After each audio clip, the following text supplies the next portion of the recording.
Olá, meu nome é Sebastião Ernesto, eu sou médico anestesiologista e vou falar sobre fisiopatologia da lesão neurológica. O sistema nervoso central é extremamente dependente do fornecimento permanente, fornecimento contínuo de substrato energético às custas de glicose e também de oxigênio para que seja produzida a, o estoque, o reservatório de energia natural, que são as moléculas de ATP principalmente. Então, o balanço entre o anabolismo, que é a produção de proteína, de glicídios, de lipídios, e a produção de substratos, principalmente proteicos, para construção das organelas, das membranas celulares, etc. O balanço entre isso, que é chamado anabolismo, e o catabolismo, que é a degradação de substâncias que são defeituosas, que se tornaram inúteis, ou que são queimadas com o objetivo de produzir energia, que mantém a integridade celular. Os neurônios têm um consumo de energia bastante elevado, sua atividade é, fisiológica bastante intensa, atividade metabólica bastante pronunciada e sem grandes estoques de energia, necessita então desse fornecimento contínuo, permanente de glicose e oxigênio. A glicose é quebrada já no citoplasma em duas moléculas de piruvato e de ATP, então são duas moléculas de ATP e duas moléculas de piruvato que são produzidos, e esse piruvato, se não metabolizado, se não entrar na mitocôndria, ele vai ser metabolizado a lactato, produzindo então uma carga de marcador de acidose que é representado por essa molécula de lactato. Isso acontece quando há insuficiente fornecimento de oxigênio para que a molécula de NAD ou NAD, que é empregada absorvendo um átomo de hidrogênio como cofator na produção de ATP, ela é regenerada através da utilização de oxigênio. Então, se não houver oxigênio para restaurar a molécula de NAD, retirando aquele hidrogênio, tornando essa molécula de novo disponível para novas metabolizações de glicose, então o ciclo se interrompe e há a produção de lactato, acidose, etc. Mas, em condições normais, as duas moléculas de piruvato que são produzidas entram na mitocôndria e entram no ciclo de Krebs para produzir mais 36 moléculas de ATP. Então, são, em geral, produzidos 38 moléculas de ATP numa atividade celular normal. Se não houver oxigênio, tanto essa contínua metabolização do piruvato se interrompe, como também a deficiência na metabolização do próprio lactato no ciclo de Krebs, que também se dá às custas de utilização de moléculas de NAD, que sucessivamente vão absorvendo átomos de hidrogênio para o ciclo se fechar e ali produzir essas várias moléculas de ATP. Se não houver oxigênio, cada etapa do ciclo de Krebs que consome essa molécula de NAD vai tornar impossível a continuação do ciclo de Krebs, já que as moléculas vão sendo esgotadas na falta de oxigênio. Então, há a necessidade de fornecimento de glicose, e sem o oxigênio essa glicose não consegue produzir ATP suficiente e a célula vai então entrar em exaustão metabólica, já que não vai conseguir suprir a necessidade de energia que ela necessita. A utilização dessas moléculas de ATP se presta para a produção de mais enzimas, mais proteínas, a restauração da fisiologia da respiração celular. Então, na falta desse oxigênio, não havendo a quantidade de ATP suficiente, inclusive as bombas de transporte iônico acabam falhando, e principalmente havendo a entrada de muita quantidade de sódio e cálcio na célula, com edema celular e a sua sobrevida se encurta sobremaneira. Há uma utilização eventual de fosfocreatina na falta de produção adequada de ATP, que até certo ponto compensa um pouco, já que a fosfocreatinina é uma molécula que é capaz de produzir bastante energia. Mas a atividade eletrofisiológica da célula que se divide em duas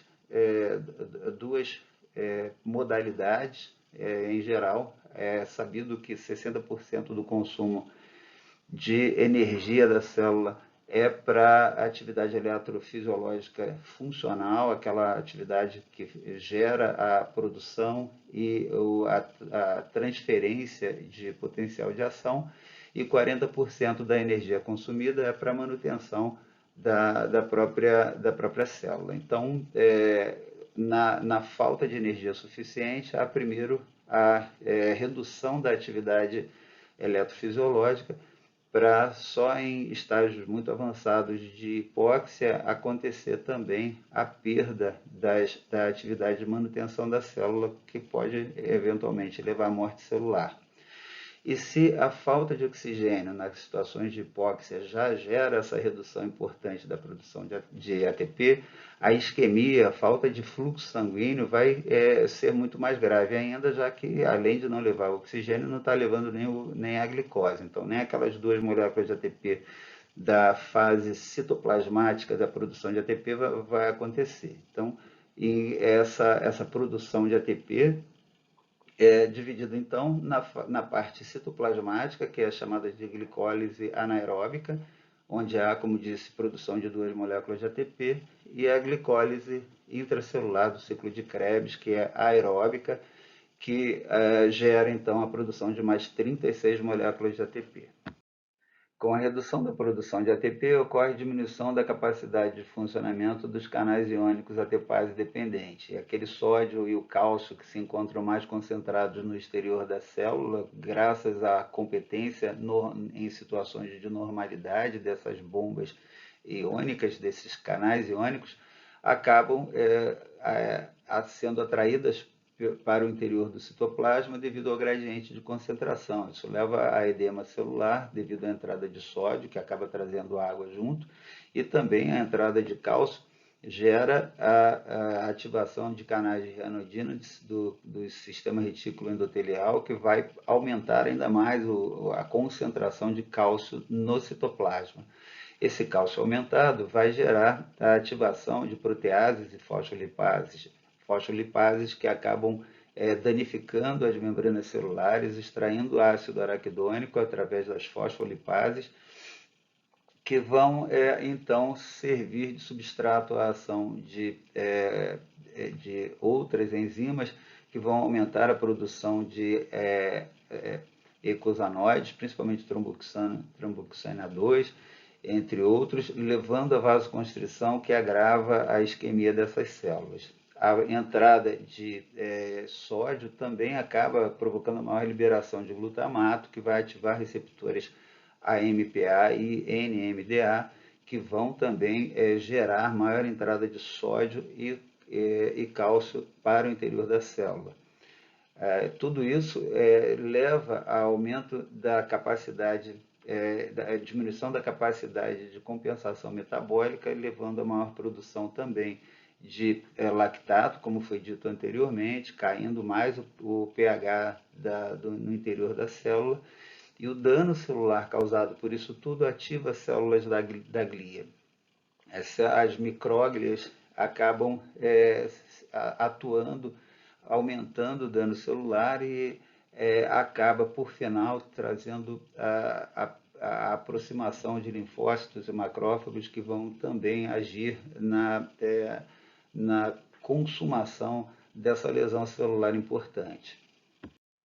O mecanismo descrito até aqui faz referência à morte por necrose celular, aquela morte que é causada por falta de oxigênio celular, ou falta de oxigênio e glicose na célula. Faltando esses substratos, ela não tem como produzir energia, ocorre exaustão dos estoques de ATP celulares e os canais iônicos param de funcionar. Entra sódio, causa edema na célula, entra cálcio, ativa lipases e proteases e acaba destruindo a própria célula por destruição enzimática, ativação de diversos fenômenos, diversas cascatas enzimáticas, produção de leucotrienos, de tromboxane, e ocorre a lesão, a morte celular com resposta inflamatória e agressão às células vizinhas também.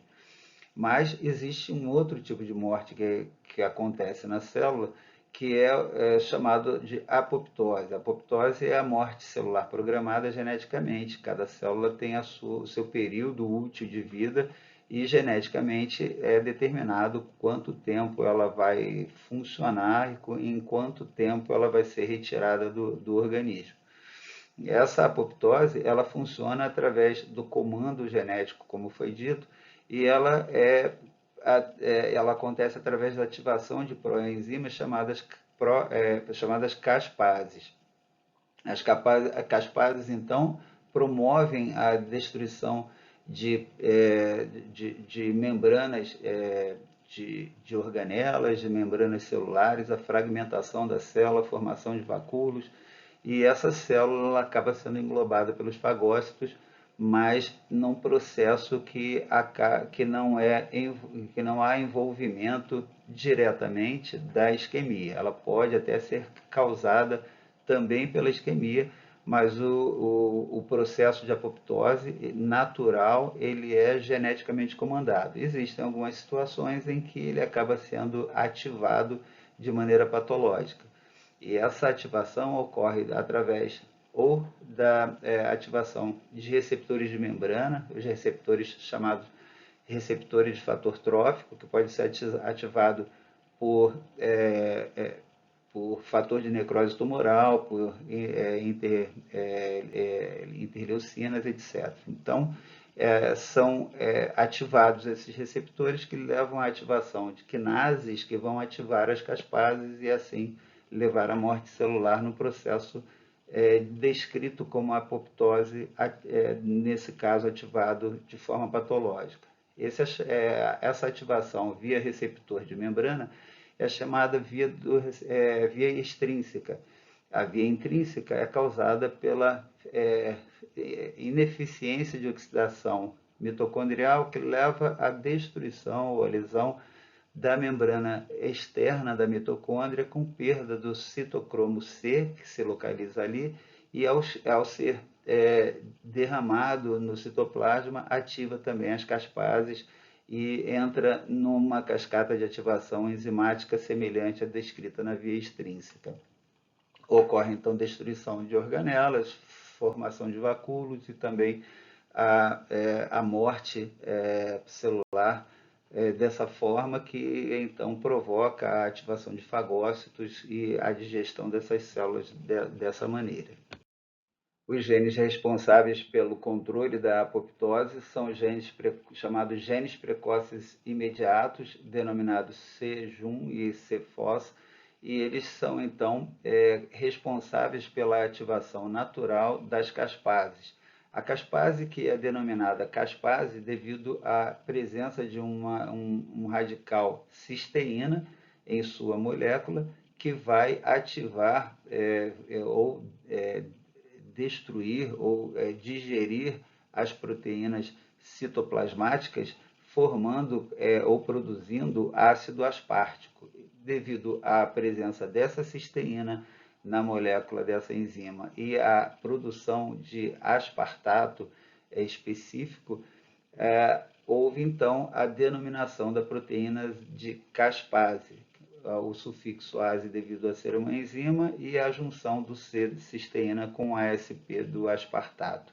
E então, como foi mencionado, temos a via extrínseca e intrínseca, mas existe também uma chamada via de perfurina granzina, que é feita através de ativação desses receptores de membrana, ativação celular, pela presença e ativação linfocitária. Então, os linfócitos atuando na ativação das caspases, principalmente em situações de doenças infecciosas e assim sucessivamente.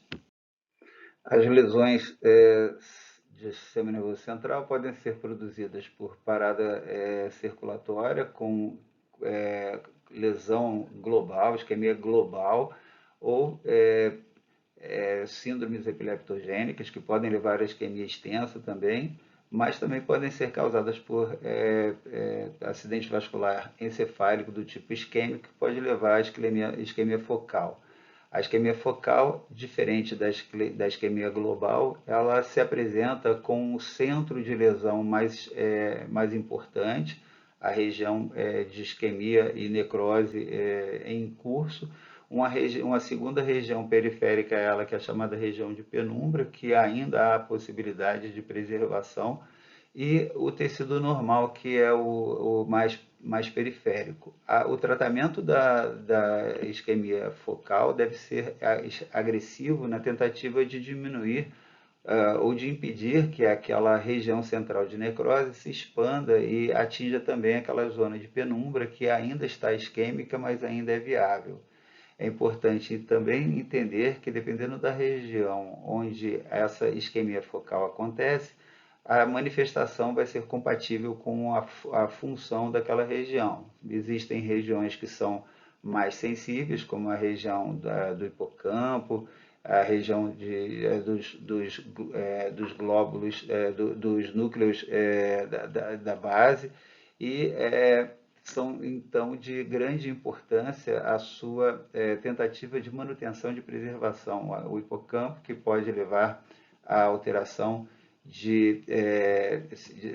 cognitiva, alteração de atenção, de aprendizado, mas também, dependendo de outra região qualquer que sofra a lesão por trauma ou por isquemia, por obstrução trombogênica, então aquela região afetada vai gerar a sua manifestação específica. A região de fala, relacionada ao lobo temporal, muito acometida em situações de lesão de artéria cerebral média e assim sucessivamente. Então, a preservação da região de penumbra deve ser o objetivo do tratamento desses pacientes que apresentam-se com essa síndrome.